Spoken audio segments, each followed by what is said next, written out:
পৃথিবীতে যদি দুটো বেটা ছেলে একজন আর একজনকে ভালোবাসে, এটা হলো একটা ভালোবাসা।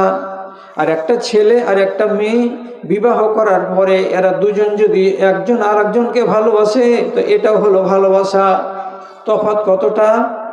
বেটা ছেলে যতই ভালোবাসুক না কেন, চায়ের দোকানে যখন চা খাওয়া হয়ে যাবে, তখন দুইজনের বাড়ি চলে যাবে।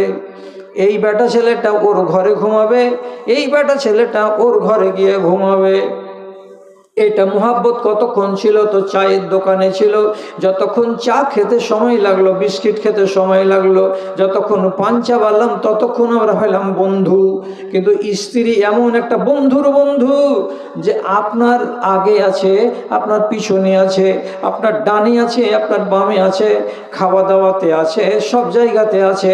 এমন পর্যন্ত কি এত কাছে থেকে স্বামীকে কথা বলে, বেটা ছেলেকে কথা বলে। অন্য বেটা ছেলে এত কাছে থেকে বলে না, যত কাছে থেকে একটা মহিলা কথা বলার সুযোগ পায়। কেমন করে? এটা হলো স্ত্রী। যখন ঘুমাবে তখন এক বিছানায়, যখন ঘুমাবে তখন এক বালিশে মাথা দিয়ে। তাহলে কানটা হলো তার মুখের গোড়ায়, আর মুখখানা হলো তার কানের গোড়ায়। কাজে স্ত্রী যত কাছে থাকে পুরুষের, এত কাছে কোনো দুনিয়ার মানুষ থাকে না। এই জন্য কথা বলার সুযোগ বেশি পায় কে? তো নারী। রাতের বেলায় কথা বলে কতক্ষণ? তো শুয়ে যাওয়ার পরে 15 মিনিট, 20 মিনিট, আধা ঘন্টা, 1 ঘন্টা, অনেকক্ষণ ধরে কথা বলে। সংসারের কথা বলে, নিজেদের সুখের কথা বলে, দুনিয়ার কথা বলে, আরো কত রকমের কথা বলে। তো এত কাছে থেকে কথা বলার সুযোগ কে পায়? তো একমাত্র নারী পায়। এই জন্য নারী নিজের স্বামীকে যত তাড়াতাড়ি সোজা করতে পারবে, দুনিয়ার কোনো একটা আলেম, মৌলবি, মাওলানা ওই মানুষটাকে, বেটা ছেলেটাকে তত তাড়াতাড়ি সোজা করতে পারবে না। কানের কাছে এসে ভিন ভিন ভিন ভিন করে কথা বলছে, এগুলো করিও না। মানুষ কি কইবে? বড় হয়েছ, ছেলে পিলার বাপ হয়েছ, এখন এগুলো ছেড়ে দাও। এতে লজ্জা নষ্ট হচ্ছে, সম্মান বরবাদ হচ্ছে। তো কানের কাছে যে বলছে স্ত্রীটা, তো তাড়াতাড়ি তাড়াতাড়ি কানে শুনছে। আর হেট হুট করে যে তেড়ে দিবে, তো তেড়ে দিয়ে যাবে কোথায়? স্ত্রী তো বিছানায় থাকবে। এই জন্য পুরুষটা ওকে হেট হুট করতে কম পারে। আপনি ওকে বুঝান, একদিন না হয় দুদিন, দুদিন না হয় 3 দিন, এ করতে করতে করতে করতে দেখবেন ঠিক হয়ে যাবে পুরুষটা। আপনার স্বামী নামাজ পড়ে না, ঠিক আছে, নামাজ পড়ে না, ওকে নামাজ ধরাবেন। কেমন করে নামাজ ধরাবো? একটা নারী যদি ইচ্ছা করে তার বেনামাজ স্বামীকে নামাজি বানিয়ে দিতে পারবে। যদি চেষ্টা করে, তাহলে কি করে? ফজরের বেলা আজান হবে, মা খেয়াল করবেন কথার দিকে। ফজরের টাইমে আজান হবে, ওযু করে এসে আপনার স্বামীকে একটু আলতো আলতো করে জাগান। দুলালির বাপ উঠে যাও, দুলালির বাপ উঠে যাও। গা মোড়া দেবে, আড় মোড়া দেবে, উঠবে না। তখন আবার চোখের পাশে, দূরে নয়, দূরে নয়, ও যেখানে ঘুমিয়ে আছে তার পাশে আপনি নামাজ শুরু করে দেন। এটা বাড়ির ভিতর আছে। আলহামদুলিল্লাহ রাব্বিল আলামিন একটু আওয়াজ করে বলেন, আর রহমানের রহিম একটু আওয়াজ করে বলেন। আস্তে আস্তে করে নামাজ পড়বেন আর তেলাওয়াতগুলো করবেন। আপনার স্বামী চকিতে শুয়ে শুয়ে শুনবে এ গুনগুন গুনগুন কে করছে। খানিক পরে জানতে পারবে, নিত্যা ভাঙবে, বলবে এটা আমার স্ত্রী কোরআনের তেলাওয়াত করছে। তখন ওকে লাজ হবে। কি বলে লাজ হবে? আরে আমি শুয়ে আছি, আর একই মানুষের মানুষ আমার বাড়িওয়ালি এত জাড়ে ঠাড়ে উঠে নামাজ পড়ছে, তো আমাকে কি লাজ নেই? আমি উঠি। লজ্জাতে উঠবে। তারপরে আপনি তো উঠাচ্ছেনই ওকে মাঝে মাঝে একবার করে, উঠো না জি, নামাজ পড়ো না জি। একদিন বললেন, 2 দিন বললেন, 3 দিন বললেন, 4 দিন বললেন, নামাজ ধরে না, ধরে না। এটা কি জ্বলছে এখানে যে টিপির টিপির করে যে মৌলভী সাহেব? হ্যাঁ, এই এই এই বেটি ছেলেটার মাথায় কি আছে রে? এ শালা কোন ছোট লোক আছে বেটি ছেলেটারে? সারাটা বেলা ভর আর মাথাতে সিগন্যাল জ্বলছে, মানে শালা ছোট লোক কুণ্ঠেকার, কুণ্ঠে পেয়েছে একটা কি কুড়িয়া রোড, আর ওটাকে মাথায় দিয়ে এখানে বসে আছে। খেয়াল করেন এদিকে, এতে টাইম মেলাই হয়ে গেল, আপনারাকে বলেছি যে তাড়াতাড়ি করে ছেড়ে দিব। তো আপনি 8 দিন বললেন, 9 দিন বললেন, 10 দিন বললেন, সোজা হয় না। আরেকদিন ওকে একটা ঝামেলাতে ফেলে দেন। এবার ঝামেলাটা কি শুনছেন সব খালাটি, কান খাড়ো আছে কি নাই ভালো করে শুনেন কি বলছি। ঝামেলাতে ফেলতে বলছি, আপনার স্বামী যেদিন মন ভালো থাকবে সেদিন ওকে তরকারি তুলে তুলে দেন, ভাজি তুলে তুলে দেন, ডাল তুলে তুলে দেন, আর হাসতে হাসতে হাসতে হাসতে জিজ্ঞেস করেন, আচ্ছা আমিনার বা, আমি তোমাকে সুখ দিতে পারলাম জীবনে? তো ও বলবে যে হ্যাঁ, তোমাকে পেয়ে আমি সুখী। আচ্ছা তাহলে আর একটা প্রশ্ন করি, কিয়ামতের দিন যদি আমি তোমার সাথে থাকতে চাই জান্নাতে, তো তুমি আমাকে নিবা? পুরুষরা তখন বলবে, কোটি কোটি মানুষের ভিড়ে তোকে কি পাওয়া যাবে রে? যদি দেয় আল্লাহ তাআলা তো তুমি নিবা? কইছে আল্লাহ দিলে নিব, তুমি তো ভালো মানুষ। কিন্তু এবার পাল্টা প্রশ্ন করেন, আমি নামাজ পড়ছি, দিনদারি করছি, আমি মরার পরে ইনশাআল্লাহ জান্নাত পাবো, আর তুমি নামাজ পড়ো না, আর যার ভিতরে নামাজ নাই লোকটা জান্নাত পাবে না। তাহলে কিয়ামতের দিন আমি তোমাকে কেমন করে পাবো? তুমি আমাকে বুঝিয়ে দাও তো, কেমন করে পাবো? তুমি তো জাহান্নামে চলে গেলে, আর আমি যাব জান্নাতে, আর আমি তোমাকে চাই, তো কি করে আমি তোমাকে পাবো? ভেজালে ফেলছেন কি করে? তুমি যদি আমাকে ভালোবাসো এ দুনিয়ায়, তাহলে তুমি আমাকে ভালোবাসবে ওই দুনিয়ায়। আমি তোমাকে মন দিয়ে ভালোবাসি এই দুনিয়ায়, তোমাকে আবার স্বামী হিসাবে পেতে চাই ওই দুনিয়ায়। অতএব তোমার সঙ্গে আমার সুখ আছে, ভালোবাসা আছে, এ ভালোবাসাটাকে আখেরাতে আমরা পাবো। তার জন্য ব্যবস্থা কি করতে হবে? ব্যবস্থা হলো এই, আমি যেমন দিনদারি করে মরবো, তেমনি তুমি দিনদারি করে মরো। যদি দিনদারি করে না মরো, তাহলে আমি তোমাকে কিয়ামতের দিন পাবো না, তুমি আমাকে পাবে না। আপনারা ফের বলবেন যে নিজের স্বামীকে কি পাইবে বেটি ছেলেরা? আল্লাহর কসম খেয়ে বলছি, কথাটা ভুলিয়েন না। মা আয়েশার ফটো কাগজে করে জিবরিল এনেছিলেন রাসূলুল্লাহর সাথে বিয়ে হওয়ার আগে, এনে কাবার প্রাঙ্গণে নবীকে দেখিয়ে দিয়েছিলেন। এটা কি দেখেন তো? রাসূলুল্লাহ হাতে দেখছেন তো একটা মেয়ে ছেলের ছবি। তখন নবীজি ওকে বলছেন, জিবরিল এটা কি দিলা তুমি? এটা ছবি কার? এটা মেয়ে ছেলের যে ছবি এই কার্ডের ভেতরে, তো আমি দেখে কি করব? তো বিবাহের আগেই জিবরিল আলাইহিস সালাতু ওয়াস সালাম নবীজিকে বলেছিলেন, হাযিহি যাওজাতুকা ফিদ দুনিয়া ওয়াল আখিরা, এই যে মেয়ে ছেলেটির ছবি আপনাকে আমি দেখালাম, এই মেয়ে ছেলেটি একদিন আপনার বিবি হবে। এই বিবিটা দুনিয়ার জন্য বিবি এবং আখিরাতের জন্য বিবি। এটা শুধু দুনিয়ার বিবি নয়, কিয়ামতের দিন এই বিবিটা আপনার কিয়ামতেও জান্নাতের ভেতরে সাথী থাকবে। দুই দুনিয়ার জন্য বিবি বানানো হয়েছে। বুঝতে পারলেন? তাহলে আপনার স্বামী যদি আপনাকে প্রাণ খুলে ভালোবাসে, আপনি তাকে চাপে ফেলে দেন, তুমি নামাজটা ধরো। তুমি নামাজ না পড়লে আমরা দুজন এক জায়গাতে জমা হতে পারবো না। কোরআনে আল্লাহ তাআলা বলছেন, উদখুলুল জান্নাতা আনতুম ওয়া আজওয়াজুকুম তুহবারুন, ও নেককার মানুষেরা তোমরা জান্নাতে যাও এবং তোমাদের বিবিদেরকে নিয়েও জান্নাতে যাও, দুজনে হাসতে হাসতে আল্লাহর জান্নাতে যাও। এবার আপনারা একটা কথা খালি ভুলটা সংশোধন করে দিই, সেটা হলো এই যে কিয়ামতের দিন এক একটা হুর যে আল্লাহ তাআলা দিবেন, তো সেগুলো তো সুন্দর হবে কত, সুন্দর হবে কত, কত আল্লাহ তাআলা সুন্দরী বানাবেন, যে ওদের যদি খালি ওড়নার একটা আঁচল দুনিয়াতে পড়ে যায়, তো সারা দুনিয়াকে আল্লাহ তাআলা আলোয় আলোকিত করে দিবেন। এত সুন্দরী মহিলাগুলো হবে। আপনি মনে মনে বলবেন, অত সুন্দরী সুন্দরী মহিলাগুলো আমার স্বামী ভাগে পাবে, তো তার মাঝখানে আমাকে যদি আমার স্বামী গ্রহণ করে, যে আমি দুনিয়ার বেটি ছেলে স্ত্রী ছিলাম তার, তো ওদের রূপের সমান কি আমার রূপ হবে? তো খালা রে, আজ নেই তোমার চোখটা গাঁড়া গাঁড়া হয়ে বসে আছে, আজ নেই তোমার গাল গালা ট্যাপসা ট্যাপসা হ্যাঁ কাঠার মতন হয়ে গাঁড়া গাঁড়া হয়ে আছে, কিন্তু নবীজি বলছেন কিয়ামতের দিন তুমি দিনদার মেয়ে তো কবর থেকে উঠে হাসরের ময়দানে যখন জমা হবে আর তোমার হিসাব নিকাশ করে জান্নাতে পাঠানো হবে, তখন তুমি কেমন হয়ে যাবে? রাসূলুল্লাহ বলছেন ইউবাদদিলুল্লাহু খালকাহুন্না বিখালকিন আখার।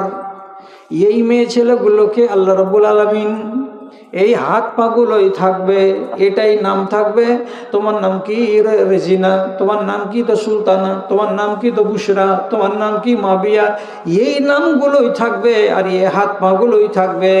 কিন্তু আল্লাহ রাব্বুল আলামিন এগুলোকে নতুন করে বানাবেন, সুন্দর করে বানাবেন, এমন ডিজাইন করে বানাবেন যে ওই জান্নাতি হুরগুলোর থেকে আপনাকে এক নয়া পয়সা কম লাগবে না, বরং জান্নাতের হুরগুলোর চাইতে আপনার রূপকে আল্লাহ রাব্বুল আলামিন অনেক গুণে বাড়িয়ে দেবে।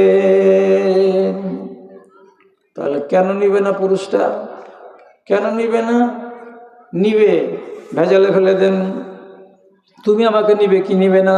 হ্যাঁ নিব তোকে, নিবে তো তুমি নামাজ ধরো। যখন এইরকম 2 দিন 3 দিন 4 দিন 5 দিন 6 দিন বলতে থাকবেন আর আবার পাশে দাঁড়িয়ে দাঁড়িয়ে রাতের বেলায় নামাজ পড়বেন, তখন ওকে লাজ হবে, আমার স্বামী, আমি ওর স্বামী, আমি বেহায়ার মতো শুয়ে আছি আর আমার স্ত্রী রাতের বেলায় নামাজ পড়ছে। যখন লজ্জা লাগবে তখন নিজের মনে উঠে উঠে নামাজ ধরবে। এই জন্য একটা নারীর ভিতরে ক্ষমতা আছে, তার বিগড়ে যাওয়া স্বামীকে সোজা করতে পারে। কি আছে? পানি? হ্যাঁ ঠিক আছে, গরম পানি চলবে।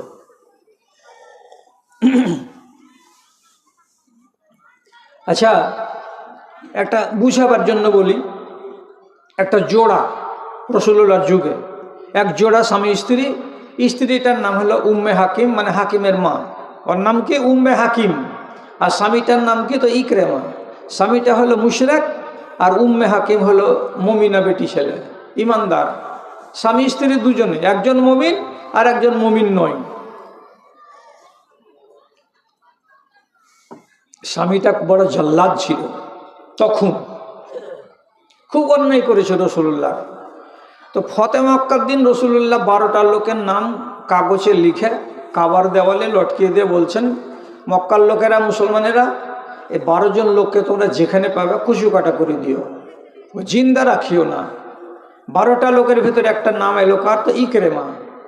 ইকরামা তখন জানের ভয় করলো কি, বাড়ি ছেড়ে পালিয়ে গেল এমন দেশে। 3 দিনের দিন ওই মেয়েটি উম্মে হাকিম রাসূলুল্লাহকে এসে বলছেন, আল্লাহ রাসূল, আমার স্বামীর নাম যে আপনি এরকম করে লিস্টে লিখেছেন যে যেখানে পাও কুচু কাটা করে কেটে ফেলে দাও, জান বাঁচাবার তাগিদে আমার স্বামী পালিয়ে গেছে এমন দেশে, এখন আমি বেটি ছেলে একাই কেমন করে বাড়িতে থাকবো, কে আমাকে খেতে দিবে, কে আমাকে দেখাশোনা করবে? রাসূলুল্লাহ বলছেন, ঠিকই তো রে বাবা। তখন বেটি ছেলেটার দিকে খেয়াল করেন, দেখেন তো, প্রথম নবীকে বলছেন, আপনি আমার স্বামীকে নিরাপত্তা দান করেন, আপনি যদি নিরাপত্তা দেন তাহলে কেউ তাকে মারবে না। আপনার কাছ থেকে যদি নিরাপত্তা পাই যে আপনি মারবেন না, তাহলে আমার স্বামীকে খুঁজে বের করে আনবো যেমন করে হোক, আর ওই স্বামীকে সোজা পথে নিয়ে আসবো যেমন করে হোক, আর স্বামীকে সোজা করে নেওয়ার পরে ওই স্বামীকে নিয়ে ঘর সংসার করব যেমন করে হোক। আপনি আমার স্বামীকে আনবো যে আপনার সামনে, তো মেরে তো ফেলে দিবেন না। রাসূলুল্লাহ বলছেন, না মারবো না, যাও, কেমন করে আনবে তো আনো।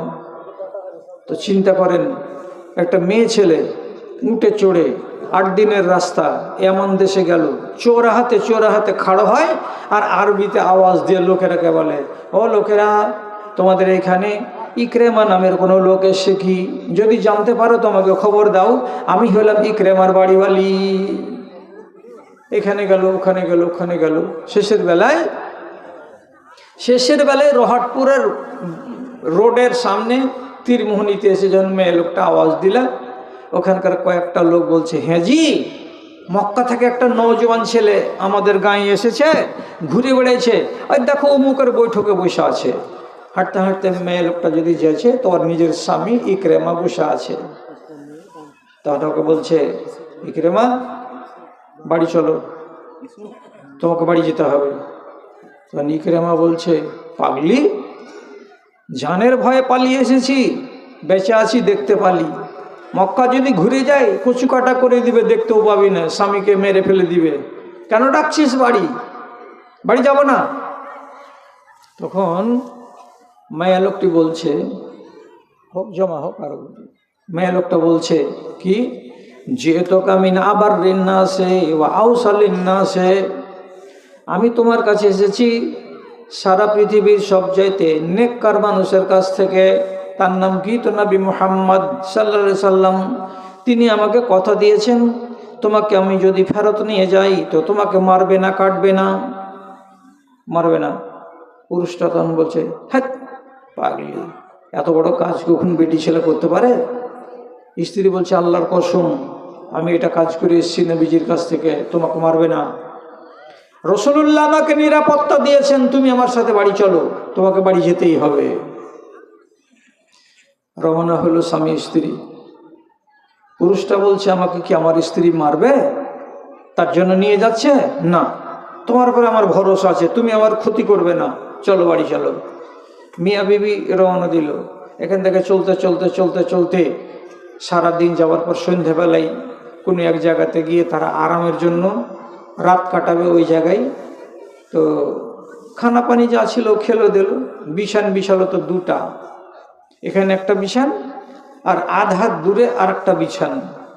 তো রাত্রি 8টার সময় ঘুমাতে যাবে, তখন ইকরামা আমার স্ত্রীকে বলছে, আরে উম্মে হাকিম, হাকিমের মা, এরকম করে বিছানটা দুখান কেন করলি রে? বিছানের দুটার মাঝখানে ফাঁক কেন? বুঝতে পারি না, একটাই বিছান হবে, তুই স্ত্রী আমি স্বামী। তখন স্ত্রী বলছে তুমি আমার স্বামী হলে ঠিক, আমি তোমার বিবি হলাম ঠিক, কিন্তু আমি হলাম ইমানদার, তুমি হলে বেঈমান। আমার মতো একজন ইমানদার মেয়ের কাছে তোমার মতো বেঈমান ঘুমাতে পাবে না, রাত কাটাতে পাবে না, আমার শরীরে হাত লাগাতে পাবে না। তুমি তখনই আমার শরীরে হাত লাগাতে পাবে যখন তুমি নিজেকে ইমানদার বানাবে। এই জন্য আমি তোমাকে ইমানদার বানাবো বলে বাড়ি নিয়ে যাচ্ছি। তো যতক্ষণ তুমি ইমান আনোনি ততক্ষণ তুমি আমার উপরে হারাম, এই জন্য বিছানাটা আলাদা করে দিলাম। ইকরামা বলছে সুবহানাল্লাহ, এগুলো ইসলামের নীতি নাকি রে? হ্যাঁ। এভাবে বাড়ি গেল, রাসূলুল্লাহর সামনে হাজির করলো। রাসূলুল্লাহর সামনে বসা মাত্রই লজ্জিত হয়ে বসে আছে। আল্লাহ রসুল বলছেন ইকরামা তোমার খবর কি? তো বলছে রসুল আমি যদি আপনার দিকে হাত বাড়াই তা আপনি আমার দিকে হাত বাড়াবেন? রাসূলুল্লাহ সাথে সাথে এমনি করে হাতটাকে বাড়াইলেন। ইকরামা রাসূলুল্লাহর হাতে হাত দিয়ে কলমা পড়ে নিচ্ছে, আশহাদু আল্লা ইলাহা ইল্লাল্লাহু ওয়া আশহাদু আন্না মুহাম্মাদান আবদুহু ওয়া রাসূলুহু। মুসলমান হয়ে গেল। যেমনি মুসলমান হলো সাথে সাথে নবীজি হাকিমের মাকে বলছে, হাকিমের মা তোমার স্ত্রী, তুমি ওর স্ত্রী আর এটা তোমার স্বামী, এবার তোমরা দুজন সুখী সংসার কাটাও। আজ থেকে তুমি ওর জন্য হালাল আর ও তোমার জন্য হালাল, তোমরা দুজনই মুসলমান, বাড়ি যাও সুখের সংসার বানাও। এবার বিবি হালাল। আপনি বলেন, আমি ছোট করে বললাম, এই যে একটা লোক মুশরিক হয়ে আছে এতদিন ধরে, আর ওর বিবি মুসলমান হয়ে আছে ওর আগে থেকে 5 বছর 3 বছর আগে থেকে, এই মানুষটা যে হুজ্জতি করে করে দিন কাটাচ্ছিল, ওকে ইয়ামান দেশ থেকে ঘুরিয়ে এনে ওকে সোজা পথে নিয়ে এসে ইমানদার বানাতে পারলো। তো কে বানাতে পারলো? আমি? অন্য কোনো পুরুষ লোক? না ওর স্ত্রী পারলো? আপনি বলেন তো। স্ত্রীর কাছে যেটা ক্ষমতা আছে নিজের স্বামীকে সংশোধন করার, পৃথিবীর অন্য কাউরি কাছে নাই। একটা জ্ঞানী গুণী নারী সংসারটাকে কত সুখের বানাতে পারে অনেক উদাহরণ আছে। তো কতটি উদাহরণ আপনাকে দেব? কপালে আজকে জুটে গেছে আমাদের ঠান্ডা রাত, এই জন্য আপনারা অনেক চলে গেছেন আর অনেকগুলো বসে আছেন। আপনারা হয়তো জোরে কিছু বলতে পারছেন না আমাকে, যে বলি সে ছেড়ে দাও, তো তাও তো হয় যে ছেড়ে দিব। আর এতটি মেয়ে ছেলে আপনারা বসে আছেন, আমি নিজের মনে ছেড়ে দেব, এটাও আমাকে সালা ভয় লাগছে যে বাড়ি যা যদি বলেন যে মুলবিটাকে কে ছাড়তে কইলে। এই জন্য আমি ফের ওয়াজ করছি। তো যা হোক, আর দুই চারটা কথা বলি আপনাদেরকে, যদি আরও কমে যায় তাহলে নিজের মনে মনে ছেড়ে দেবো ইনশাল্লাহ।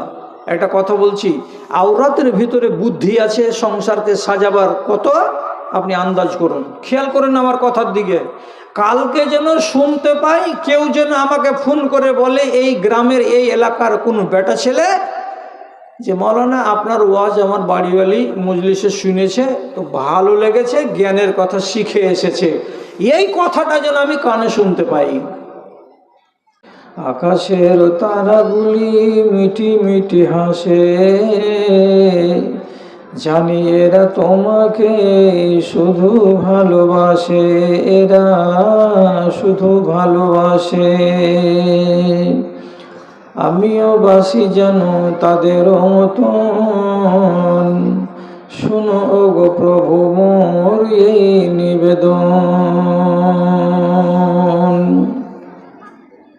থেকে থেকে শুনি রাতে কত পাখি ডাকে, দুঃখ কি জানি না তারা বড় সুখে থাকে, তারা বড় সুখে থাকে। সেই সুখে ভরে দাও আমার জীবন, তোমাকেই ডাকি আমি বাঁচি যতক্ষণ, আমি বাঁচি যতক্ষণ।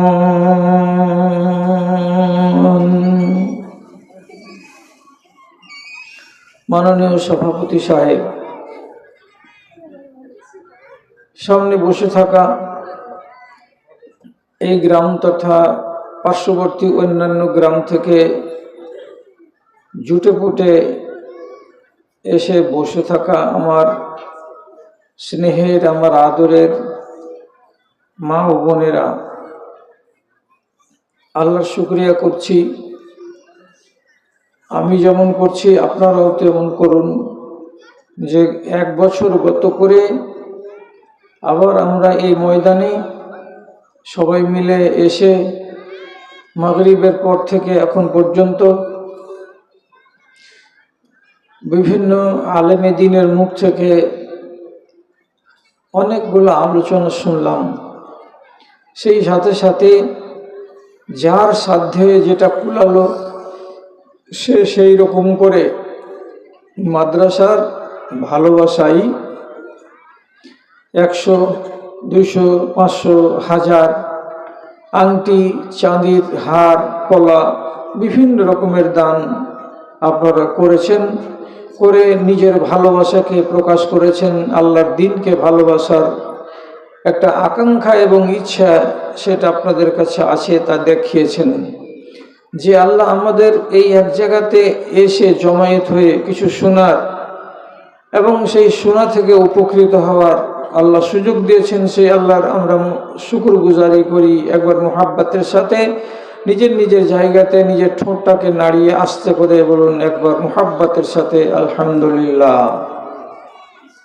তারপরে তারা আখিরি রাসূল রহমাতুল্লিল আলামিন, বিপ্লবী জননেতা জনাবে মুহাম্মদুর রাসূলুল্লাহ সাল্লাল্লাহু আলাইহি ওয়াসাল্লামের উপর শত সহস্র দরুদ ও সালাম বর্ষিত হোক। আল্লাহুম্মা সাল্লি আলাইহি, আল্লাহুম্মা বারিক আলাইহি।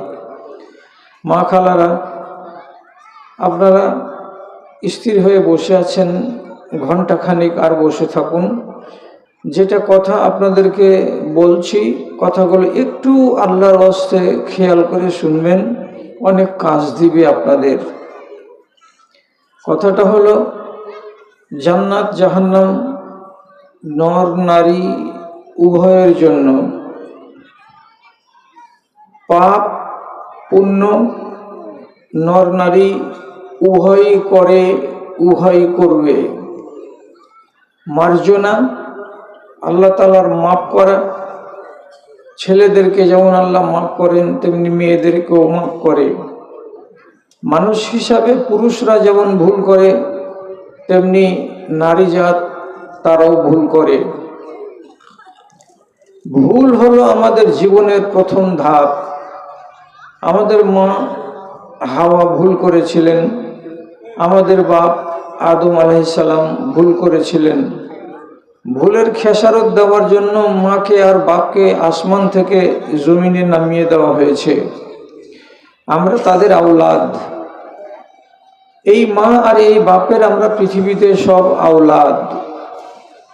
আল্লাহ তাআলা প্রথমে আমাদের বাপকে তৈরি করেছিলেন কাদামাটি দিয়ে, তারপরে রব্বুল আলামিন তৈরি করলেন আমাদের মা হাওয়াকে আদম আলাইহিস সালামের বাম দিকের বাঁকা বাঁকা হাড়গুলোর যেটা সব নিচু দিকে আছে, এটা হলো 23 নম্বর হাড়। এই হাড় থেকে আল্লাহ তাআলা তৈরি করেছিলেন। এই জন্য এই যে বাঁকা হাড় থেকে আল্লাহ রব্বুল আলামিন তৈরি করলেন মায়ের জাতকে, তার জন্য আল্লাহর পক্ষ থেকে মায়েদের স্বভাবের ভেতরে অল্প একটুখানি বাঁকাপোনা রেখে দেওয়া হয়েছে। একটুখানি বাঁকা, একবারে সম্পূর্ণ বাঁকা বললে ভুল হবে। তার জন্য রাসূলুল্লাহ বলেছেন যে একটুখানি বাঁকা আছে, সেই বাঁকা টোকাকে তুমি বেশি জোর করে সোজা করার চেষ্টা করিও না।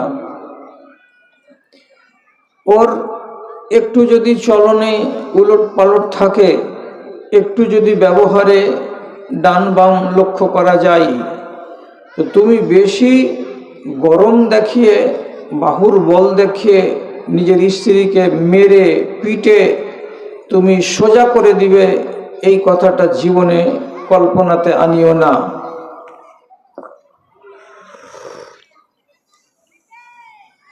ওই নারীর ভেতরে যদি 9টা গুণ ভালো থাকে আর একটা গুণ যদি খারাপ থাকে, তাহলে 9টা ভালো গুণকে নিয়ে তার সাথে সংসার করো, একটা মন্দ গুণকে নিয়ে চর্চা করিও না, হা হুতাশ করিও না, যেখানে সেখানে গিল্লা গুজব করিও না। এটা হলো পুরুষের জন্য উপদেশ।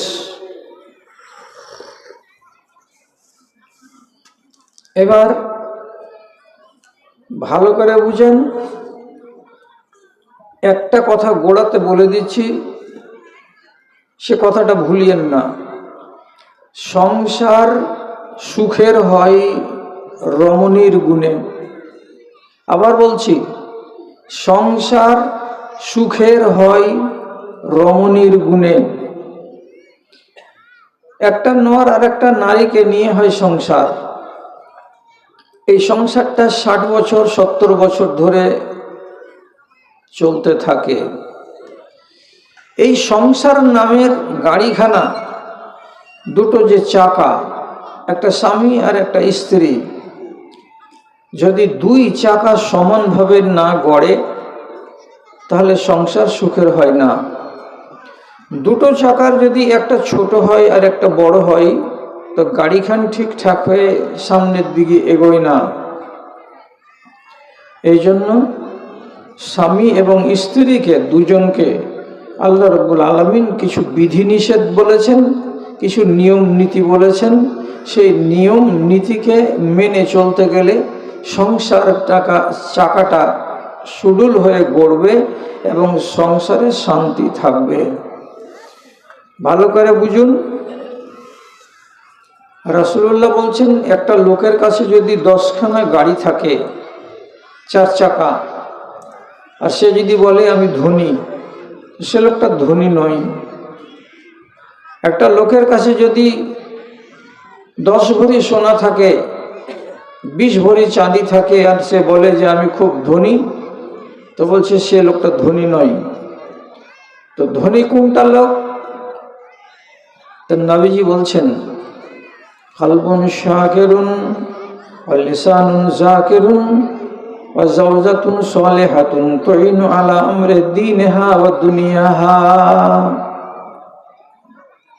যে মানুষটার কাছে 3টা জিনিস আছে, ছেলে হোক আর মেয়ে হোক, সবাই কান খুলে শুনুন, যেই মানুষটার কাছে 3টা জিনিস আছে, সেই তিনটা জিনিস যদি থাকে কাউরি কাছে বিদ্যমান, তাহলে সে নিজেকে ধনী বলে দাবি করতে পারে, সে নিজেকে সচ্ছল বলে দাবি করতে পারে।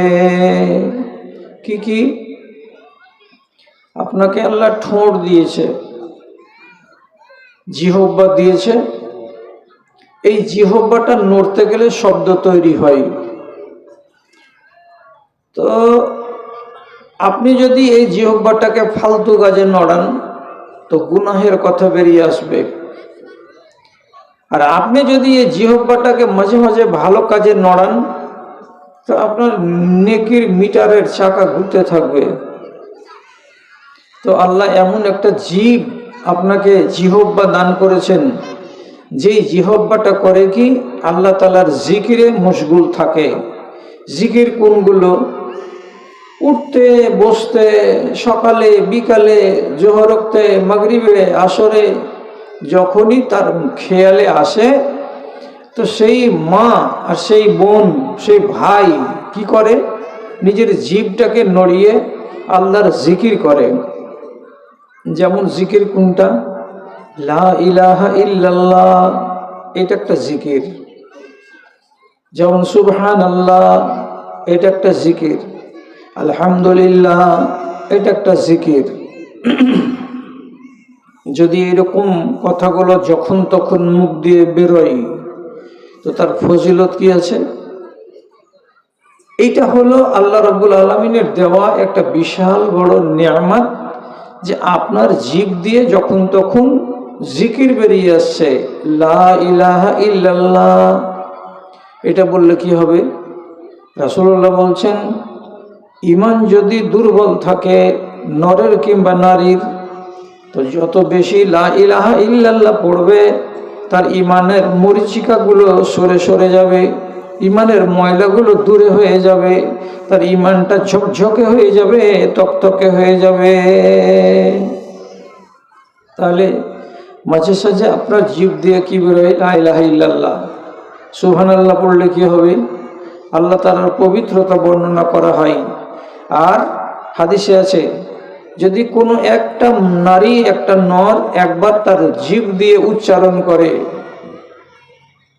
সুবহানাল্লাহি ওয়া বিহামদিহি, আপনারা জোরে করিয়েন না, আমার কথা শুনে যদি পারেন তো নিজের জায়গাতে বসে বসে আমার সাথে সাথে একবার বলিয়েন। কোনো একটা মা যদি বলে সুবহানাল্লাহি ওয়া বিহামদিহি, কি লাভ হবে? তো নবীজি বলছেন, গোরেসাত লাহু নাখলাতুন ফিল জান্নাতে, ওই মেয়ে ছেলেটি মরার পরে যেটা জান্নাত পাবে, সেই একবার সুবহানাল্লাহি ওয়া বিহামদিহি পড়তে গেলে তার নিজের জান্নাতের সামনে একটা খেজুরের গাছ লাগিয়ে দেওয়া হবে। তাহলে আপনি নিজে চিন্তা করুন তো, আপনাকে আল্লাহ তাআলা অত বিশাল বড় জান্নাত দেবেন, সেই জান্নাতের সামনে ফাঁকা জায়গাতে আপনি যদি বলেন যে সারি সারি সারি সারি করে আমি খেজুরের গাছ লাগাবো, আমি সুন্দর সুন্দর নারিকেলের গাছ লাগাবো, তো এটা যদি আপনাকে দেখতে ভালো লাগে তো মাঝে মাঝে শুধু বলবেন সুবহানাল্লাহি ওয়া বিহামদিহি, জয়বার বলবেন, তো এটা সুন্দর করে খেজুরের গাছ জান্নাতে আপনার জন্য লাগানো হবে। এটা একটা জিকির। তাহলে ধনী মানুষ কোনটা? যে মানুষটার জবান দিয়ে আল্লাহর জিকির বের হয়। আর একটা লোককে কালবুন শাকিরুন, এমন একটা মানুষ যাকে আল্লাহ রাব্বুল আলামিন অন্তর দিয়েছেন, দিলটা দিয়েছেন, অত্যন্ত শুকরগুজার। শুকরগুজার, এই যে কয়েকটা খালাগুলো খাড়ো হয়ে গেলেন, আপনারা যদি বাড়ি যাবেন তো ঠিকঠাক চলে যান, ওইভাবে দাঁড়িয়ে থাকিয়েন না। যদি বাড়ি যাবেন তো চলে যান, আর যদি না যাওয়ার ইচ্ছা থাকে তাহলে একটু চুপ করে বসে যান, দয়া করে দাঁড়িয়ে থাকেন না। এরে বাবা, এই লাল জামা, বসে না বাবা, বসে যাও, বসে যাও, বসে যাও, বসে যাও। দ্বিতীয় নম্বরটা কি? কালবুন শাকিরুন, আল্লাহ আমাকে একটা দিল দিয়েছেন, আপনাকে একটা দিল দিয়েছেন, আপনার এই দিলটা কি করে? সব সময় আল্লাহ রাব্বুল আলামিনের শুকরগুজারি করে। কেমন? পড়োশীকে আল্লাহ তুমি পাকার বাড়ি দিয়েছো, তুমি আমাকে কাঁচা বাড়ি দিয়েছ, তবু আপনি কি বলছেন? আলহামদুলিল্লাহ, যা পেয়েছি এতে আমি খুশি আছি। আপনার পড়োশি বা গ্রামের লোকেরা ঈদের টাইমে 3000 টাকা দামের শাড়ি পরে, আপনাকে আপনার স্বামী 600 টাকা দামের শাড়ি দিয়েছে, আপনি ওই 600 টাকা দামের শাড়িটা পরে নিজে নিজে বলছেন, আল্লাহ যা আমাকে দিয়েছে লাখ শুকুর, এটাই আলহামদুলিল্লাহ। এইরকম যে অন্তর নারীর আছে, এই অন্তরটাকে বলা হয় শুকুর গুজার। মাঝে মাঝে মাঝে মাঝে ফসল কম, আলহামদুলিল্লাহ। একটুখানি টান চলছে সংসারে, আলহামদুলিল্লাহ। কোনো কিছু হয়ে গেল অভাবে, আপনি সব সময় আপনার অন্তর দিয়ে আপনি শুকর গুজারি করছেন আল্লাহ তাআলা, যে আল্লাহ যা দিয়েছেন এটাই ভালো, আল্লাহ যে হালাতে রেখেছেন এটাই খুব ভালো হালাত। তো এই বলে আপনি আলহামদুলিল্লাহ পড়ছেন। অনেক মা এমন আছেন সুগারে আক্রান্ত, বেচারি মিষ্টি খেতে পায় না, তবুও দেখবেন ওকে চিনি মিশ্রি কিছু খায় না, ক্ষীর খেতে পায় না, রসগোল্লা খেতে পায় না, অন্য ফলগুলো দুটো উঠাচ্ছে, বাকিগুলো ঘুরিয়ে দিয়ে দিচ্ছে। মা তুমি মিষ্টি গলা খাবা না? না বেটা, আমাকে সুগার হয়েছে, আমি খেতে পাবো না। তো তোমার মনটা তো খুব কষ্ট হচ্ছে যে মিষ্টিগুলো খেতে পেলে না। বুঝলেন না? আলহামদুলিল্লাহ আমি খুব ভালো আছি, অন্যান্য ফল খাচ্ছি, কমলা লেবু খাচ্ছি, মৌসুমি খাচ্ছি, সেব খাচ্ছি, আলহামদুলিল্লাহ। তাহলে আপনার একটা অভাব আছে, তারপরেও আপনি কি বলছেন? আল্লাহর শুকরিয়া করছেন, আলহামদুলিল্লাহ। তাহলে এইরকম যাকে অন্তর আল্লাহ তাআলা দিয়েছেন, তাহলে দুটা গুণ হলো। 3 নম্বর গুণটা কি? রাসূলুল্লাহ বলছেন, জাওজাতুন সালিহাতুন তুইনু আলা আমরি দীনিকা। একটা লোক, একটা বেটা ছেলে, একটা পুরুষ, ওর কাছে সুন্দর দিল আছে আর সুন্দর জবান আছে, এ দুটোর সাথে সাথে 3 নম্বর জিনিসটা কি আছে তার কাছে? তো বলছে, আমার বাড়িতে একটা নেককার বিবি আছে, আমার বাড়িতে একটা সুন্দরী রমণী আছে, যার আখলাক ভালো, যার চরিত্র ভালো, যার স্বভাব ভালো, যে মেয়েটি হলো দিনদার, যে মেয়েটি হলো আল্লাহওয়ালি। তো এমন যদি একটা নেককার বিবি বাড়িতে কারো থাকে, তো রাসূলুল্লাহ বলছেন, ও বেটা ছেলে, তুমি হলে দুনিয়ার সবচাইতে বড় ভাগ্যবান, তুমি হলে দুনিয়ার সবচাইতে কপালওয়ালা, এবং তুমি হলে দুনিয়ার সবচাইতে ধনী মানুষ। বাড়িতে যদি ইমানদার স্ত্রী না থাকে, তাহলে পুরুষটাকে বলা হয়েছে তুমি কাঙ্গাল। আর বাড়িতে যদি ইমানদার বিবি থাকে, তো তাহলে সেই পুরুষটাকে কি বলা হলো? যে খায়রুন মাক্তানাজাল আব্দু, সবচাইতে বড় ধন, সবচাইতে বড় সম্পত্তি কোনটা? তো এই 3টা জিনিস যার ভাগে আছে, সেই লোকটা যদি তার কাছে জুবান থাকে মিঠা জিকির করা, অন্তর থাকে শুকরগুজারি করা, কিন্তু বাড়িতে বিবি ভালো নাই, 1 ওয়াক্ত নামাজ পড়ে, 3 ওয়াক্তের পড়ে না, রমজানের রোজা কয়টা রাখে আর বাকি কয়টা রাখে না, ঝাই ঝাই করে, হাই হাই করে, গালদাই মন্দ করে, স্বামীটার ফরমাবরদারি করে না, তাহলে এইরকম যদি ছিনার মেয়ে ছেলে বাড়িতে থাকে, তো রাসূলুল্লাহ বলছেন, তোমার সংসার এটা সুখের নয়, এটা হলো তোমার জন্য দোজখ, তুমি সুখী নও। তাহলে একটা সংসারকে সুখী বানাই কে? গোড়াতে কি বলেছিলাম? সংসার সুখের হয় রমণীর গুণে। রমণীর যদি গুণ থাকে, তাহলে তার সংসারটা সুখের বানাতে পারবে। আর রমণীর মধ্যে যদি গুণ না থাকে, তো তাহলে সুখের সংসারে আগুন লেগে যাবে। তার জন্য নবীজি বারবার করে তাগিদ করেছেন বেটা ছেলেকে, যেদিন তুমি তোমার নিজের সংসারকে সাজাবার জন্য তোমার জড়ি, তোমার জোড়া বাছাই করতে যাবে, সেদিন বংশকে দেখো, মেয়েটির রং সুরাতকে দেখো, এবং তার ধন দৌলতকে দেখো, এবং তার মধ্যে ঈমান আছে কিনা দেখো, দিনদারি আছে কিনা দেখো। সব যদি পাওয়া যায় আর ঈমানদারি যদি না পাওয়া যায়, তাহলে মেয়েটাকে বাদ দিয়ে অন্য মেয়েকে খোঁজ করতে যাও। আর যদি একটা মেয়ের কাছে টাকা পয়সা বেশি নেই, আর বাপ হলো গরিব, মেয়ে ছেলেটি দেখতে একটু অত সুন্দর নয়, গায়ের রংটা একটু ফ্যাকাশে, কিংবা গায়ের রংটা একটু সামলা, কিন্তু মেয়ে ছেলেটি বড় দিনদার, আল্লাহওয়ালি, পরহেজগার। তো নবীজি বলছেন যদি পয়সা কম থাকে তাও ভালো, যদি শেকেল সুরাত একটু কম হয় তাও ভালো, তার ভিতরে দিনদারি আছে, সে দিনদারিকে দেখে তুমি মেয়েটাকে বাড়ি নিয়ে যাও কবুল করে, এই মেয়েটা তোমার সংসারে আলো জ্বালাবে। কি বোঝা গেল? স্ত্রী নিজের সংসারটাকে, স্বামীর সংসারটাকে কি করে? সুখের বানিয়ে দেয়, দুঃখে সুখে পরামর্শ দেয়। রাসূলুল্লাহ আর এক হাদিসে বলছেন সাআদাতুদ দুনিয়া ফি আরবাইন, যার কাছে চারটা জিনিস আছে এ মানুষটা হলো খুশনসিব, এ মানুষটা হলো কপালওয়ালা। চারটা জিনিস। কি কি চারটা জিনিস? মায়েরা বসে আছেন, একটু খেয়াল করছেন আমার কথার দিকে। চারটা জিনিস যার কাছে আছে সে মানুষটা নিজেকে বলবে আমি খুশনসিব, আমি ভাগ্যবান, আমি কপালওয়ালা। কি কি চারটা জিনিস? তো রাসূলুল্লাহ বলছেন এই ছেলেগুলো, এই মেয়েগুলো, রে এই মেয়েটি হাট এখান থেকে, না বসবি তো খাড়ো কেন আছিস এখান করে, যা। আবার ওই খাড়ো থাকলে এখান করে।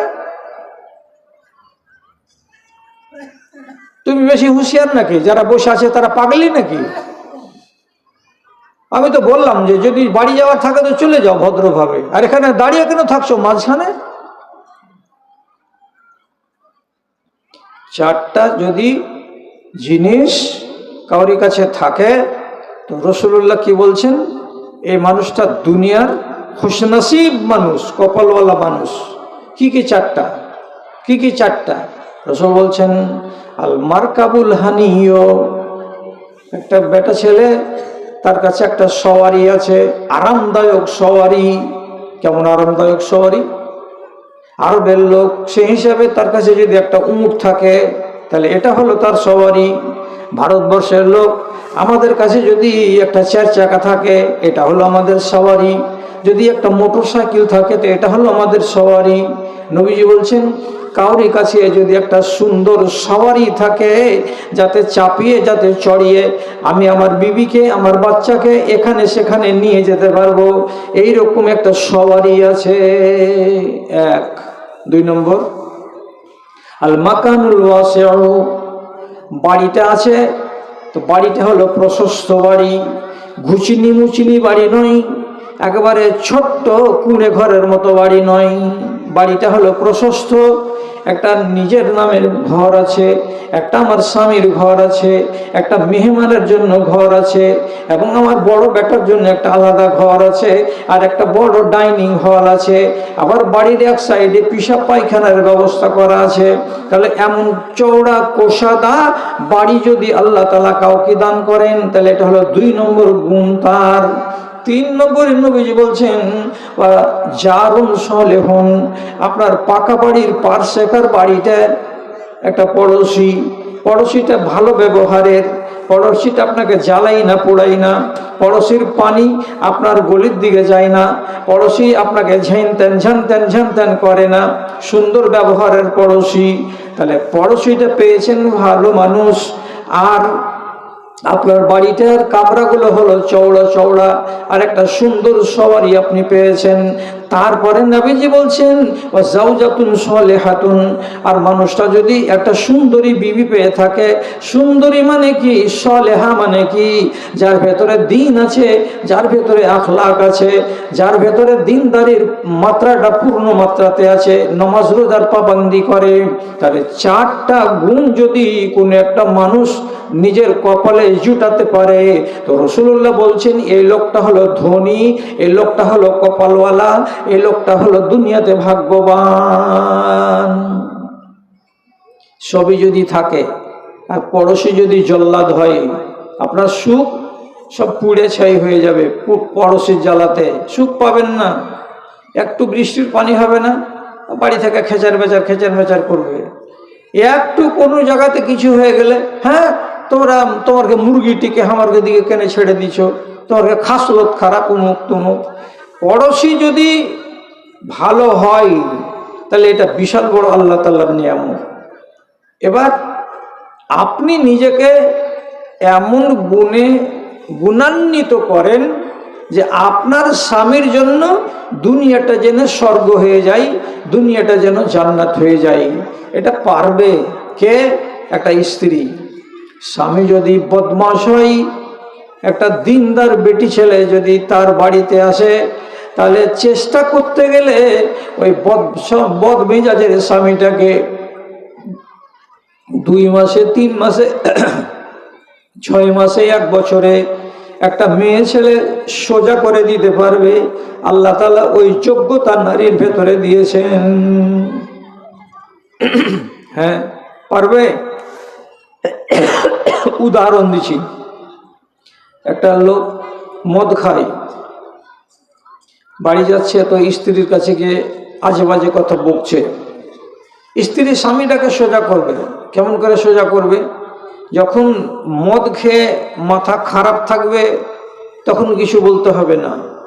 যখন মদ খেয়ে ওর নেশাটা কেটে যাবে তখন স্ত্রী ওকে বুঝিয়ে বুঝিয়ে বলবে, তুমি যে এরকম করে মদ খেয়েছ, আর আমার কোখে একটা বেটি আছে, এত সুন্দরী বেটি, ক্লাস 8-এ পড়ছে, আর কিছুদিন পরে বেটিটার বিয়ে শাদী লাগবে, তো তোমার কারণে এত সুন্দরী মেয়েটার ভালো বাড়িতে বিয়ে হবে না। কেন? যখনই বেটির চেহারা দেখে লোক আসবে বউ করতে, তো তোমার কথা শুনবে, এটা কার বেটি? যে জামশেদের বেটি। ওই জামশেদ মদখোর জামশেদ, যে হ্যাঁ। আপনি পালিয়ে যাবে, না না না, মদখোরের বেটিকে বিয়ে করব না।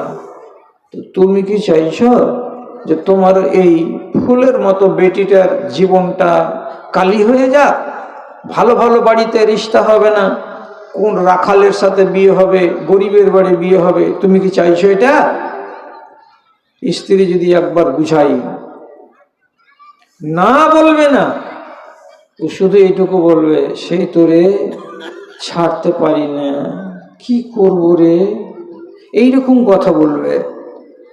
আচ্ছা, স্ত্রীর দ্বারাই সংশোধন বেশি হয় আর অন্য বাহিরের মানুষের দ্বারাই সংশোধন অত হয় না, কেন? কেনর মানে জানেন? নবীজি বলছেন, লাম তোরা লিল মুতাহাব্বাইনে মিসলুন নিকাহে। আমি তো খারাপ কথা এখন পর্যন্ত বলিনি, আমি তো গান গাই না, গীত গাই না, গাজাল গাই না, আমি তো যা বলছি কোরআন হাদিস আপনার সামনে বলছি। এতে যদি আপনার ঈমান ঠিক হয়, তো কি বলছি শেষের বেলায় আপনাকে, তো খেয়াল করেন।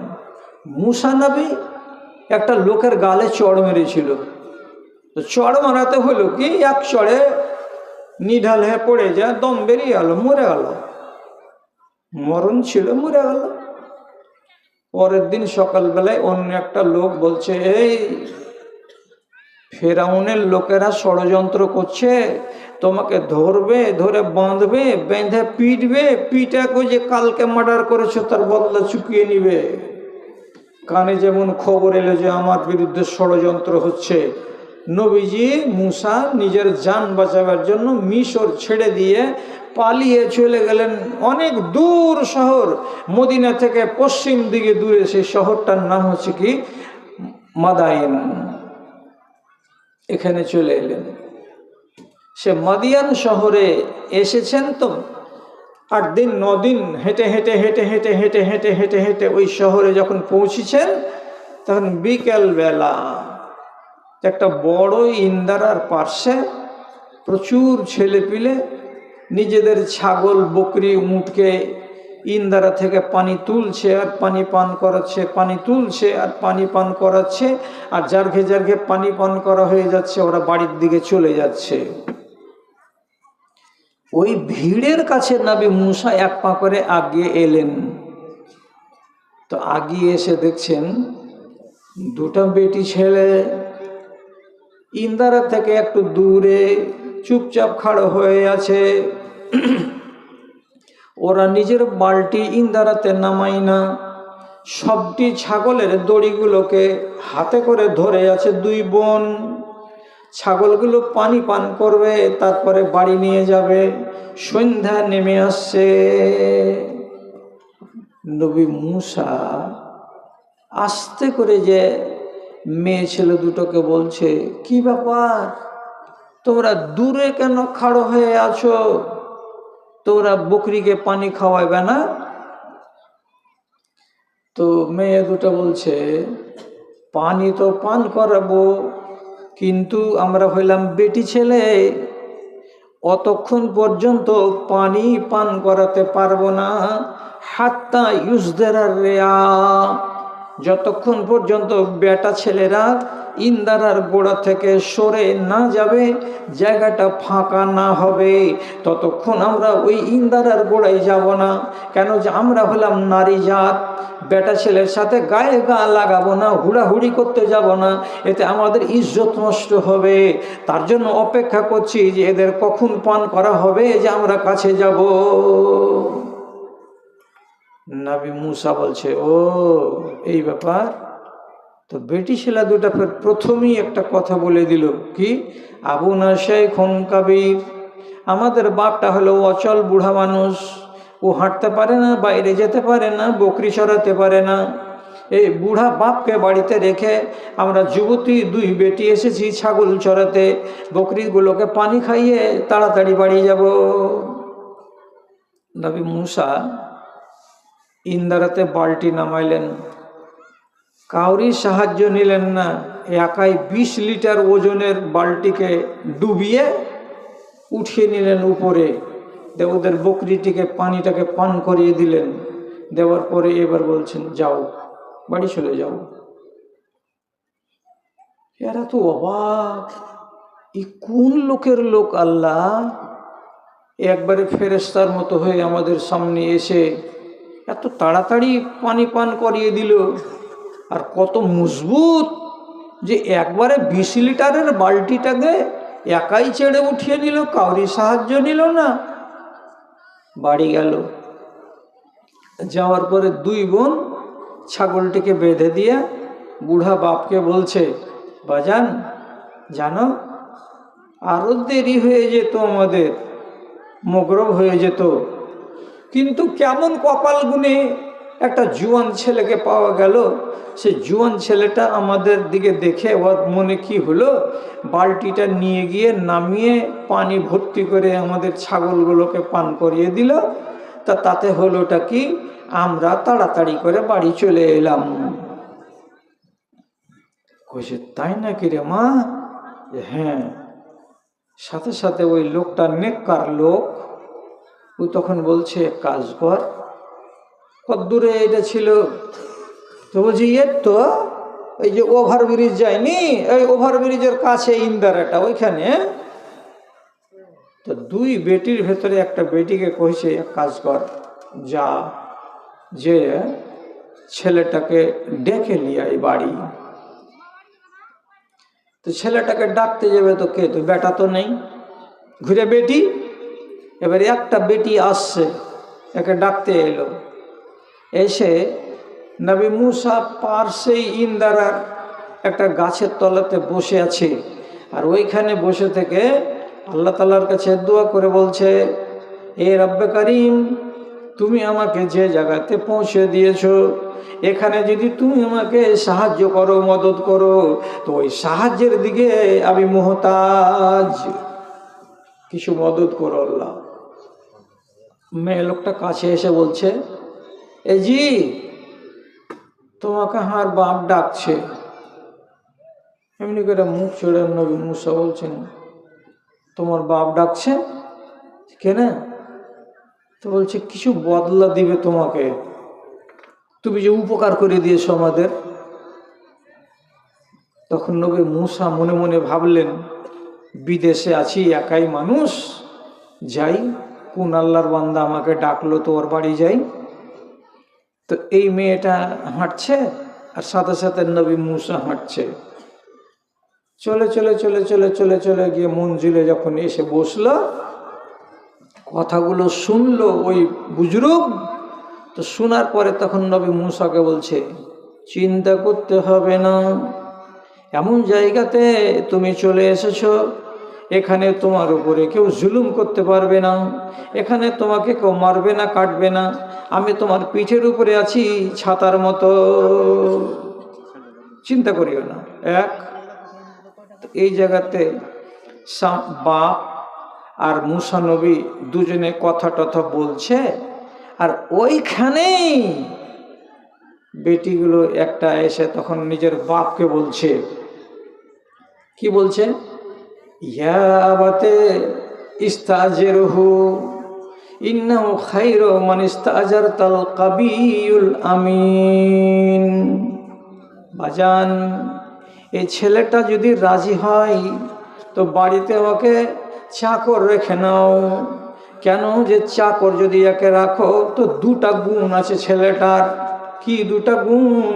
তো বলছে কাবিউল আমিন, এ ছেলেটা বড় মজবুত, এ ছেলেটা বড় সুঠাম দেহের মালিক, আর গায়ে শক্তি ভালো আছে, নওজওয়ান। এক। দুই নম্বর হলো কি, এই ছেলেটা হলো বড্ড আমানতদার, আমানত আছে এর কাছে। আচ্ছা, তুমি বেটি ছেলে কি করে চিনলে যে এটা আমানতদার?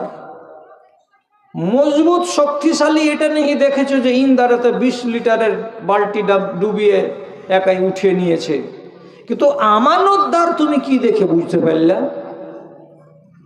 কেন করে বুঝতে পারলে জানো? যখন ডেকে নিয়ে যাচ্ছিল বাপের বাড়ির দিকে, তো মেয়ে ছেলেটি আগে আগে হাঁটছে আর মুসা নবী পিছনে পিছনে হাঁটছে। তো একটু চলার পরে নবী মুসা মেয়েটিকে বলছেন, এই মেয়ে, আগে আগে হাঁটতে হবে না,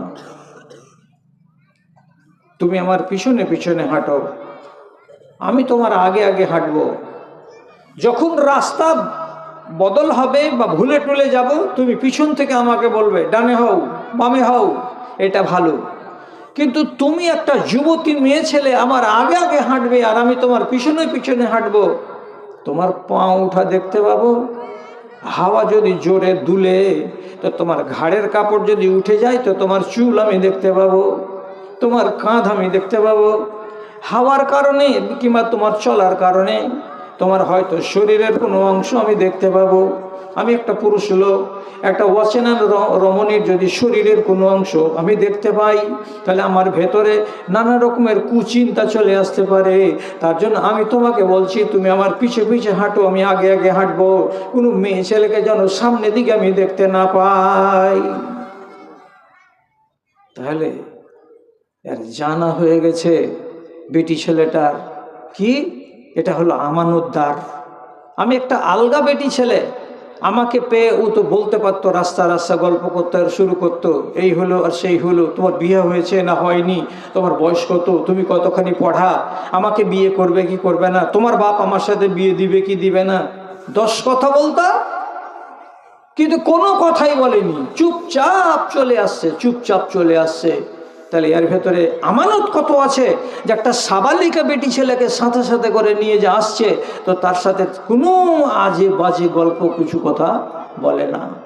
তো বাপকে মশওয়ারা দিচ্ছে কে? বেটিতে, আব্বা এ ছেলেটাকে তুমি রেখে নাও বাড়িতে, চাকর হিসেবে যদি রাখো তো এর শক্তিও ভালো আছে আর এর আমানতদারিও ভালো আছে। কাজে যার ভিতরে আমানত থাকবে ওকে তো রাখতে হবে, তাহলে তো গৃহস্থালিতে বরকত হবে, খিয়ানত হবে না। আচ্ছা দেখেন তো মেয়েটির বুদ্ধি কত আছে, তার বিবেক কত আল্লাহ তাআলা দিয়েছেন যে বাপকে পরামর্শ দিতে পারছে।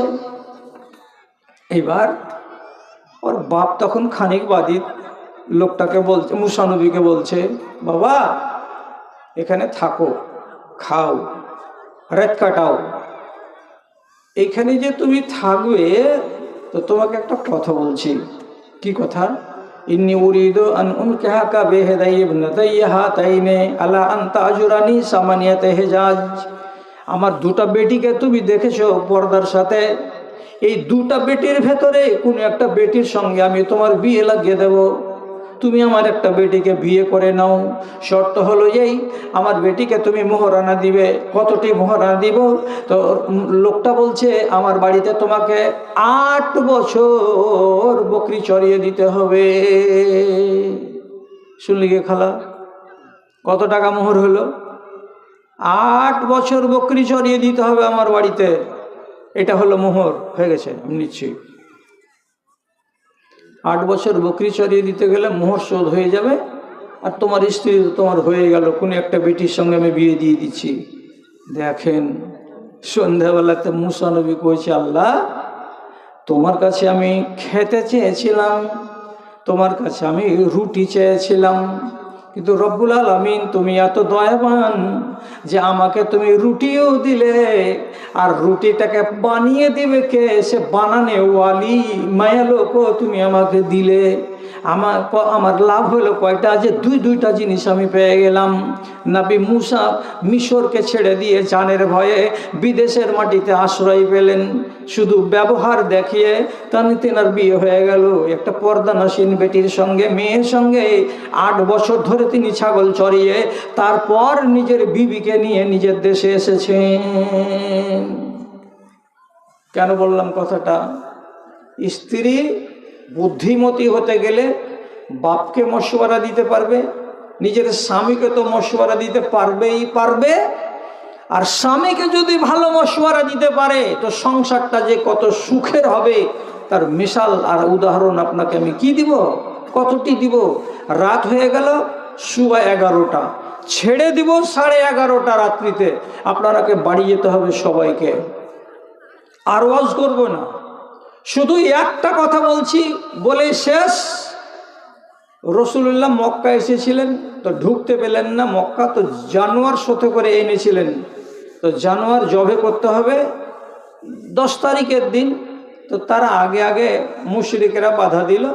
তো নবীজি বললেন সব সাহাবিটিকে নিজের বকরিগুলোকে সব জবাই করে দাও মাঠে। তারা বলছে কাজ হয়নি তো জবাই কেন করবো। 15 মিনিট পরে রসুল দেখছেন তো একটাও খাসি জবাই হয়নি। রসুল্লাহর চোখ লাল হয়ে গেল। উম্মতিরা তোমরা আমার কথা শুনছো না মানে কি? রসুল্লাহর চোখ লাল দেখে বিবি সাথে ছিলেন উম্মে সালমা, উনি বলছেন রাসূল আপনার চোখ লাল কেন? বলছে লাল কেন হবে না, রাগের জ্বালাতে লাল হয়ে গেছে। আমি বললাম কুরবানিগুলো করে দাও, তো একটা লোক কুরবানি করেনি, মন খারাপ হবে না? হবে না। বলছে এই জন্য? বলছে হ্যাঁ। মশওয়ারা দেখেন স্ত্রী লোকের। তখন ছুরিখানটাকে উম্মে সালমা বাহির করে দিয়ে রসুল্লাহকে বলছেন এলেন ছুরি, আর নিয়ে বাহিরে যান। আর যাওয়ার পরে আপনার যেটা খাসি আছে আপনি নিজের খাসিটাকে করেন কি নিজে জবে করে নেন, আমি ট্যাং ধরছি, আপনি জবে করে দেন, লোক দেখবে তো দেখবে। লোকেরা দেখলো, আর দেখার পরে তিনি নিজে বলছেন আর আপনার মাথার চুল নেড়া করবে যে লোকটা, ওই নাপিতটাকে ডাকেন। তো রসুল যখন নিজের খাসিকে জবাই করে দিলেন তখন দূর থেকে লোকগুলো উঁকি মেরে মেরে দেখে বলছে রসুল জবাই করে দিলে, হে কি করবি তুই? কেটে দে আমার কেটা। ও তখন বলছে রসুল বেলে জবাই করে দিলে, হ্যাঁ বলছে কেটে দে আমাদেরটা। 10 মিনিটের ভেতরে গোটা মাঠে যতটি খাসি ছিল সব জবাই হয়ে গেল। তো রসুলুল্লাহর ওইখানে বিবেকটা কাজ করছে না, কিন্তু কাজ করছে কার বিবেক? তো স্ত্রীর বুদ্ধিটা কি? আপনি জবাই করেন না নিজেরটা, তখন দেখবেন যে গোটা জাহানে যতটি লোক আছে এখানে সবাই ধাড়ার জবাই করে দিবে। যেমনি রসুলুল্লাহ স্ত্রীর মশওয়ারাটাকে মানলেন, আধা ঘন্টার ভেতরে মাঠের সমস্ত লোকের খাসি জবাই হয়ে গেল। তাহলে ভালো পরামর্শ দিনেওয়ালা কে? স্ত্রী। আপনি গুণবতী হন, আপনি রূপবতী হন, আপনার আখলাকটা আল্লাহ ভালো করুক। সবচাইতে বড় কথা আপনি দিনদার হন, আর আত্মার চাইতে বড় কথা আপনার নিজের স্বামীকে আপনি দিনদার বানান। দুজনে দিনদার হয়ে জিন্দেগি কাটিয়ে মরেন, আর মরার পরে কিয়ামতের দিন আবার আপনি ওকে পেয়ে আর ও আপনাকে পেয়ে যেন সুখী হতে পারেন সেটার জন্য চেষ্টা করেন। আর এই কথাটা নিয়তে করে নেন যে এই বছর যে মৌলভী সাহেব আমাদেরকে শেষের বেলা উঠলো, আপনারা তো সবাই আমার নাম জানেন, আমি এর আগে এসেছি, আপনারা আমাকে দেখেছেন।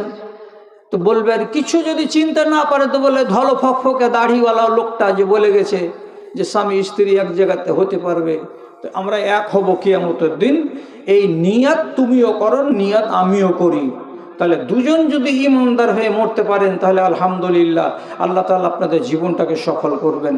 এবার আমি ওয়াজ আর করছি না, কেন যে পরামর্শতে হয়েছিল এইটাই কথা যে 11:30 রাত পর্যন্ত জালসা চালাবো কিংবা 12টা, কিন্তু পরিস্থিতিটা অনুকূলে নেই, তার জন্য আপনাদেরকে আধ ঘন্টা আগেই ছেড়ে দেব। তো ছাড়ার আগে একটা কথা বলছি, যতটি মা খাড়ো হয়ে গেছেন তারাকে বলছি আরও বেশি করে একটা কাজ, এতক্ষণ পর্যন্ত আপনি নিজের মনে দিয়েছেন 20, 30, 40, 100 টাকা করে। এবার আমি শেষের মৌলভী সাহেব বক্তা বলছি, যদি আপনি আমার উপরে একটু রহম করেন, দয়া করেন, তাহলে আমার খাতিরে আপনি 10টা টাকা 20টা টাকা আল্লাহর ওয়াস্তে দেন। আপনি আর একবার দেন, 10-20টা টাকা যেন আমার হাতে আসে, আমি যেন জানতে পারি। হলো একটা কথা।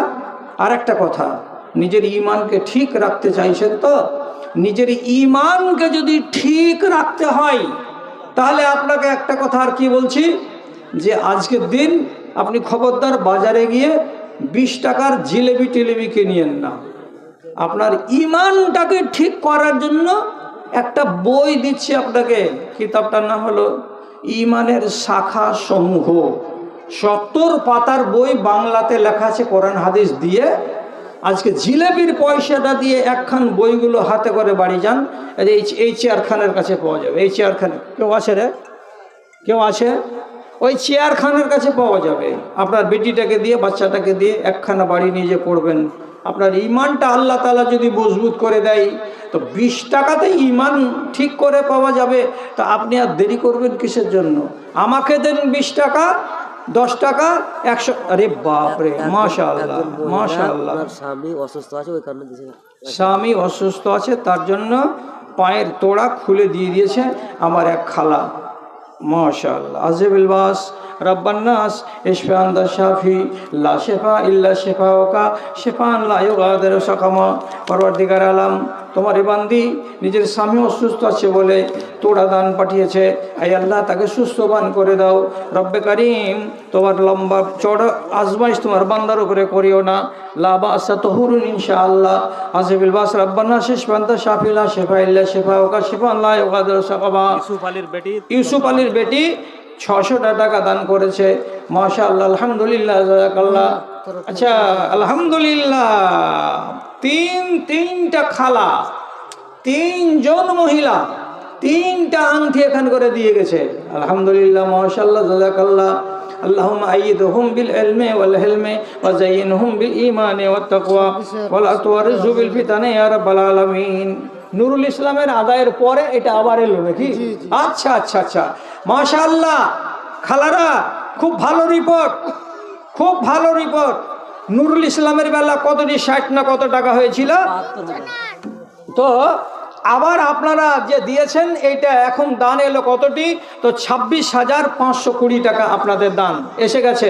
আলহামদুলিল্লাহ, মাশাআল্লাহ, জাযাকাল্লাহ। পরওয়ারদিগার, তোমার বান্দিরা যে উদ্দেশ্যে দান পাঠিয়েছে, আয় আল্লাহ, তাদের দানকে তুমি সাদরে গ্রহণ করো। রব্বে কারিম, কারো বাপ, কারো মা, কারো দাদি, কারো দাদা না মারা গেছে, আয় আল্লাহ, তাদের তুমি মাগফিরাত করো। যত দূর পর্যন্ত চোখের জ্যোতি যায়, অত দূর পর্যন্ত তাদের কবরকে প্রশস্ত করে দাও, আমিন। এটাকে 1000 টাকা মাসকুরার, আর দুজনে 100 টাকা, 100 করে 200 টাকা। আল্লাহ রাব্বুল আলামিন এই মায়েদের দানকে তুমি কবুল করে নাও। শেষের বেলায় আমার ভালোবাসায়, আমার মহব্বতে পড়ে আমার খালারা খুশি হয়ে 1000 টাকা, 500 টাকা করে দান পাঠিয়েছে। আয় আল্লাহ, তুমি তাদের দানকে কবুল করো। আল্লাহুম্মা সাল্লি আলাই, আল্লাহুম্মা বারিক আলাই।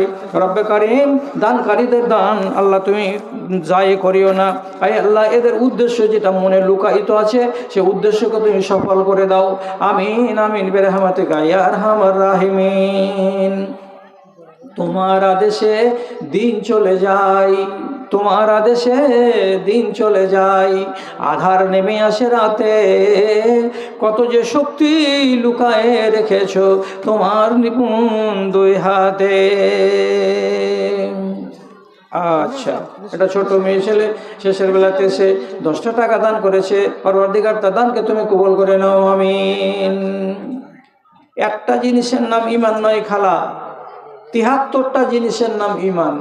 73টা জিনিসের নাম ঈমান।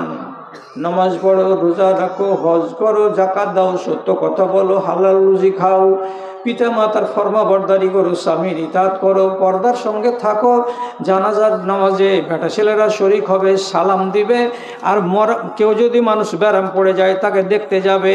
এগুলো সবই হলো ঈমান, ঈমান, ঈমান। বেটা ছেলের জন্য আরও ঈমান কেমন, আর মেয়ে ছেলের জন্য অনেকগুলোতে একটু করে তফাৎ আছে। যেমন এটাও হলো ইমান, পুরুষ লোকেরা দাড়ি রাখবে, এটাও হলো ইমান যে মুছগুলোকে কেটে দেবে। এটাও হলো সবারই জন্য সমান যে বগলের চুলকে ছেড়ে ফেলে দিবে। এটাও হলো সবার জন্য সমান যে নখগুলোকে কেটে দেবে। এটা হলো সবার জন্য সমান গলায় পানি দিয়ে গার্গিল করবে। এটা সবার জন্য সমান নাকে পানি দিয়ে নাক ঝাড়বে। এটা হলো সবার জন্য সমান। তাহলে ইমান কত? ৭৩টা জিনিসের নাম হলো ইমান। আপনার বাড়িতে আগামী কয়দিন পরে যে রমজান মাস আসছে, তো রমজান মাসে তো কমসে কম কোরআন মাজিদটা খুলে 2 পাতা পড়বেন। একটা দিন ইসলামের একখানা কোনো বই তো খুলবেন। বাংলা পড়া কি বাংলা পড়া নয়, একবার তো খুলবেন একখানা বই, খুলে 2টা পাতা তো পড়বেন যে আল্লাহ একটু জ্ঞান শিখি, একটু শরীয়ত শিখি। তাহারাত কাকে বলে, জানাবাত কাকে বলে, এই কথাগুলো তো আপনাকে শিখতে হবে রে মা, এই কথাগুলো তো জানতে হবে রে খালা। তাহলে শিখার জন্য হলো কিতাব। খালি টাকা দেখলে কি হবে? টাকা দেখিয়েন না। 2 কাপ চায়ের দাম এলাকার মহিলাদের 30 টাকা। আল্লাহ, এটা ফের কে নিয়ে এলো গো? ওখান থেকে আসলো টোটাল এটা আরেকজন আদায়কারী। মাশাআল্লাহ, দেখেন আরেকজন। এটা কি মেয়েদের দান? মেয়েদের। মাশাআল্লাহ, আলহামদুলিল্লাহ, জাযাকাল্লাহ। মায়েদের পক্ষ থেকে আমার ভাই 600 টাকা নিয়ে এসেছে। কিসের রে বাজি, টাকা দিবি নাকি? ও দে দে, আচ্ছা আচ্ছা, ছোট ছেলে, আচ্ছা ছোট ছেলেটা 50টা টাকা দান করেছে।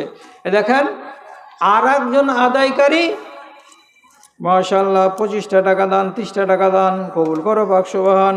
আর একজন আমাদের আদায়কারী, ও বেচারি মা খালাদের কাছে ঘুরে ঘুরে ঘুরে ঘুরে ঘুরে ঘুরে এ নিয়ে এসেছে 7,000 টাকা। একটু আগে পেলাম কতটি? 26,520 টাকা। আর একবার পেয়ে গেলাম কত টাকা? 7,000 টাকা। আলহামদুলিল্লাহ, মাশাআল্লাহ, জাযাকাল্লাহ। পরওয়ারদিগার আলম, একটা ছেলে বাইরে আছে, ওর নাম 250, অসুস্থ আছে, আর ওনার মায়ের জন্য 250। আচ্ছা, একটা ছেলে বাইরে আছে, অসুস্থ হয়ে আছে, তার জন্য তার নামে 250 আর নিজের নামে 250, 500 টাকা দান করেছে। আল্লাহুম্মা সাল্লি আলাইহি, আল্লাহুম্মা বারিক আলাইহি, আজিবিল বাস রাব্বান নাস, ইশফি আনতা শাফি, লা শিফা ইল্লা শিফাউকা, শিফাআন লা ইগাদিরু সাকমা। রব্বে করিম, তোমার বান্দাকে লম্বা চওড়া আজমাইশ করিও না। আয় আল্লাহ, তুমি তাড়াতাড়ি গিয়ে শিফা দাও তাকে। আয় আল্লাহ, সুস্বাস্থ্যবান করে তোলো, আমিন। তো একবার দিয়ে দিলেন 26,000, আর একবার দিয়ে দিলেন 7,000। আর নুরুল ইসলামের হাতে তখন দিয়েছিলেন আপনারা মোটামুটি 60-65,000। আলহামদুলিল্লাহ, মাশাআল্লাহ, জাযাকাল্লাহ। রব্বে করিম, তোমার বান্দিরা যে যে আশায় দান করছে, আয় আল্লাহ, সকলের দানকে তুমি কবুল করে নাও। কারো বাপ, কারো মা, কারো দাদা, কারো দাদি, কারো নানা, কারো নানি যারা কবরবাসী হয়েছে, আল্লাহ যত দূর পর্যন্ত চোখের জ্যোতি যায় অত দূর পর্যন্ত তাদের কবরকে প্রশস্ত করে দাও। ইন তুআযিবহুম ফাইন্নাহুম ইবাদুকা ওয়া ইন তাগফির লাহুম ফাইন্নাকা আনতাল আজিজুল হাকীম। আমিন আমিন। আর একজন 100 টাকা দান কবুল করো পাক সুবহান মিদাদাতাল মুরমান। আমিন।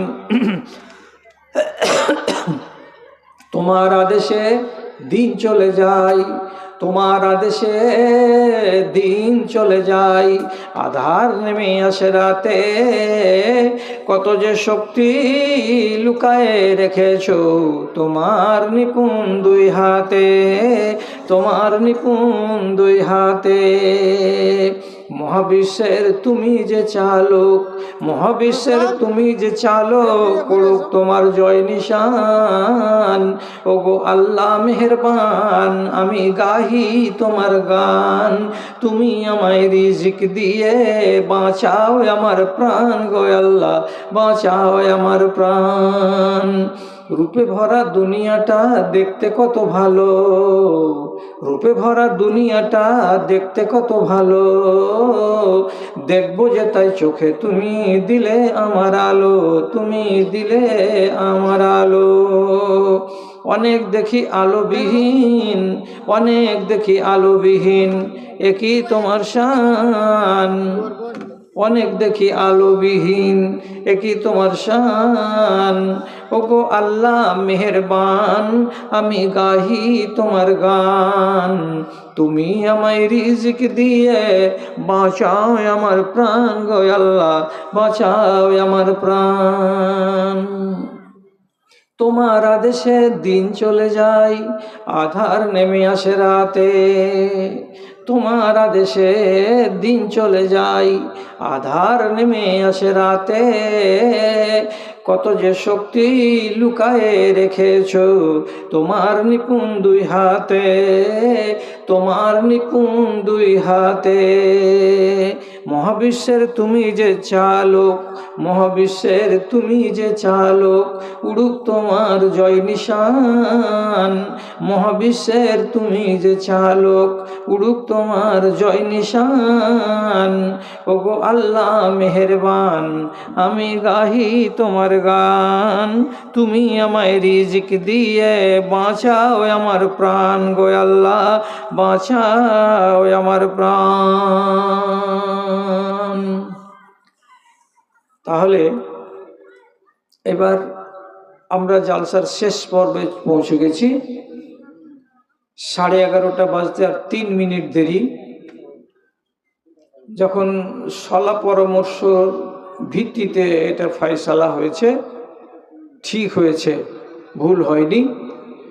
তো যারা যারা রাস্তা নিয়ে নিয়েছেন, যারা যারা এখনো রাস্তা ধরেননি তারাকে বলছি, এই শামিয়ানার তলে, প্যান্ডেলের তলে আর বসে থাকিয়েন না খালা, আর বসে থাকিয়েন না, উঠে যান।